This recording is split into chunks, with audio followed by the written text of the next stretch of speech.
Well, it appears to be becoming a regular spot as we cross the Tasman and we talk to erstwhile or former platform person Ben Espiner, who's now based in Sydney and working for Sky over there. Ben, happy birthday for last week. Oh, you remembered, Sean. Oh, thanks. I did. Very much. I was going to ring you, and I've been very busy. I'll give you a ring and tell you why, but you could listen in tomorrow. So you had, what did you do for your birthday? It was a lovely day. I had to work, unfortunately, but such is life. No, but we had a nice brunch out in Bronte, where I'm living at the moment. Went into town, had some lovely mimosas in the city, and then went to work. But no, it was a nice day. And your mum was over for it. Well. She was over for it as well. Yeah, bloody good. Excellent. 25 quarter century. 25 quarter century. Oh, you're old beyond your years. Is that a big one? Is that supposed to be a big 25's one? 25's not really. It's just like you're not. The problem with 25, Ben, is you're not young enough to be forgiven your mistakes anymore. You've actually got some experience, but you haven't got enough experience to really still not make mistakes. Actually do anything with it. Yeah, that's right. Yeah. It's sort of like I can't get away with behaving poorly anymore. It's the adult in-betweener years, really, 25, to my thinking. Yes. Hey, look, one Kiwi making bloody news over in Australia, and I hear there's a petition now. This guy, Thomas Sewell, this neo-Nazi. What do you know about him and what's happened there? Yeah, well, Thomas Sewell, he's a well-known neo-Nazi here, leads the National Socialist Conventional Group or whatever. They were one of the big organisers behind the March for Australia rallies. Were they officially part of it? They were officially part of it, or were they hijacking? They were officially part of it. And people say, were they organisers and stuff? They were one of the key people pushing it. They were speaking at it. Thomas Sewell was speaking at it. And, I don't know how you can really quantify whether people have an official capacity behind things like this, because they're all sort of poorly organised and things just spring up here and there. But he was arrested over the weekend for allegedly conducting an attack or assault on a indigenous site over the weekend. People saying, will he be What's an indigenous site, Ben? What is an indigenous site? I couldn't tell you. An indigenous site is like a camp, which is supposed to be sort of sacred. All right. Okay. A bit like the old Taniwha. Okay. That's good. Yeah. So you can't, again, hard to quantify. But all of Australia is now hating on him, aren't they? Sorry, say again? All of Australia is now hating on him. There's a petition to get him 501 back to New Zealand. Yes. And I don't think that's going to work because it's pretty... he moved to Australia as a child and he's now an Australian citizen, I think. So I don't think he can be deported back to New Zealand. Yeah. But yeah, the dude is definitely a Nazi, self-described. We could swap him. We could swap him for Brenton Tarrant, couldn't we? I said that this morning. I'm not sure how popular a decision that would be. Okay. Well, and the other thing is you can have Pavlova and you can have Thomas Sewell as well. He does look like a very unsavoury character. Ben, let's look at those. Those were big, those marches, though, and they're kind of the counterbalance to the tea towel wearers marching across the Sydney Harbour Bridge. Is there emerging a contest of ideas between the anti-immigration, if you like, nationalist people across Australia and the woke liberal Palestine supporters? Is there a kind of split emerging by your feeling, in Australian society? Yeah, look, and I think the reaction to the protest really probably says the most, because the Prime Minister came out and everyone was saying, and the media was saying, the Palestine protests were peaceful. They were a chance for people to display their feelings about what's happening in Gaza. And then the reaction to the marches on Sunday were very much, the tone of it was far right. It was neo-Nazi. Thomas Sewell was organised with it. But,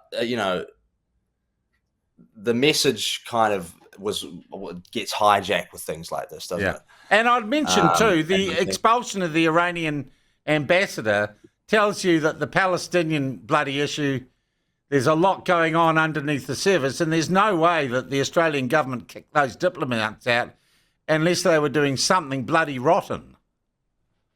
Yeah, and there's no smoke without fire, for sure. Okay. Has that issue kind of calmed down, though? Was it like a weekend wonder, the expulsion of those diplomats? The expulsion of the Iranian diplomat? Yeah. Well, yeah, there's just so much going on. I mean, things just seem to be under the counter. I think there's still going to be questions about it. And, so a couple of the anti-Israeli sort of pro-Palestine people were defending Iran, saying, oh, they haven't done anything wrong, you can't prove it. But yeah, you don't have a prime minister coming out and expelling. A prime minister who hitherto had probably been tending on the other side of the argument, which I says, if Albo's done that, it must have been pretty compelling damn evidence that the spooks had on those guys. Yeah.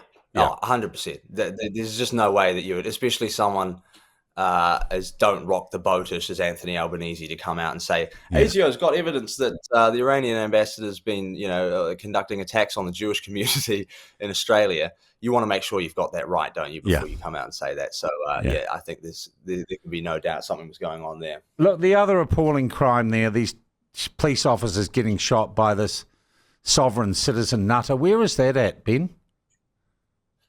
Yeah, so this is the self-described sovereign citizen, Dezi Freeman. Yep.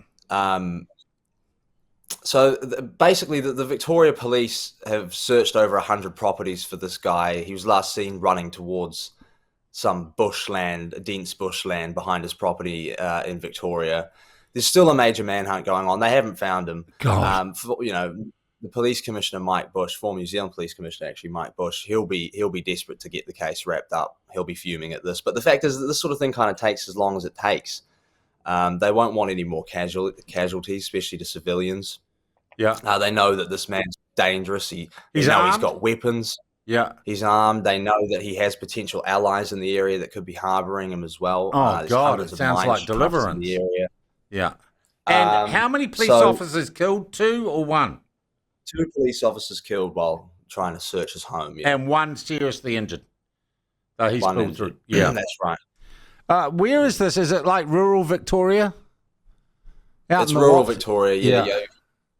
In the Wops. I forget the name of the particular area, but it's rural Victoria. And once again, that's a hell of a story. Is it still making headlines in Australia, or is that one of the many things going on? Updates.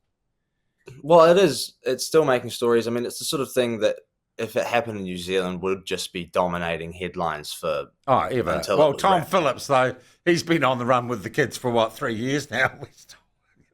Well, it's kind of a similar thing because the cops in New Zealand, I think, would just be so reluctant to move in and try to do anything on that because they don't want to have a situation where they have to shoot him. They don't want to have a situation where they have to shoot any, God forbid, anything happens to his kids. So these sorts of precarious situations just have a tendency to go on forever.